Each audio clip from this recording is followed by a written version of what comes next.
ba magkwento? May isang museum. Itong museum na to punong-puno ng marmol. Marmol yung sahig, marmol yung dingding, marmol lahat. Marmol lahat marmol. Alright? Now, ang nangyayari, ang daming tao pumapasok para ganito kadami. Ang dami eh. Pumapasok, dami. May iba, pinipicturan yung marmol, pinipicturan na yung mga statwa, kung ano-ano, pinicturan nila lahat. Ngayon, pagdating na alas 7 ng gabi, nagsarado. Nung nagsara, yun pala, yung mga marmol na yan, nabubuhay pala yan. Napala niyo yung night at the museum? Okay, nabubuhay pala yan. Pagdating ng alas 8, yung sahig na marmol, sabi ng sahig na marmol doon sa statwa, bad trip na buhay ito. Nakakainis. Marmol naman din ako. Marmol ka din. Pero bakit ako tinatapak-tapakan lang? Ikaw, pinipicturean ka. Lahat ng tao dumadaan, nagpapapicture sa'yo. Marmol naman tayong dalawa. Pero bakit ako tinatapak-tapakan lang? Ano sabi ng statwa? Ikaw kasi. Sabi mo, ikaw kasi.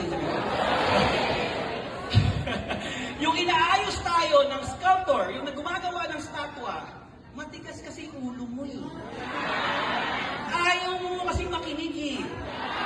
Sabing alauna, alas 3 ka pumunta. Sabing mag-training kung saan ka pumupunta. Diba? Kasi pag pinupukpuk pa, masakit eh. Diba? Pinupukpuk kayo pag ginagawang statwa. Masakit sa'yo yun. Tama mali? Diba? Sabi niya, ako, pinayaan ko lang yung mentor ko, yung gumagawa sa akin, nagkagawin ako. Pinupukpok niya ako kasi alam ko, hinuhulma niya ako. Alam ko, yung lahat ng ginagawa niya, para sa akin. Ikaw kasi, matigas ang ulo mo. Kaya ngayon, tinatapak-tapakan ka lang. Ako kasi, inayos ko sarili ko, hinayaan ko yung mga mentors, mga uplines, mga trainers, naturuan ako, kaya ngayon, pinipicturean ako at naging statwa ako. Kaya tapikin mo ko tabi mo.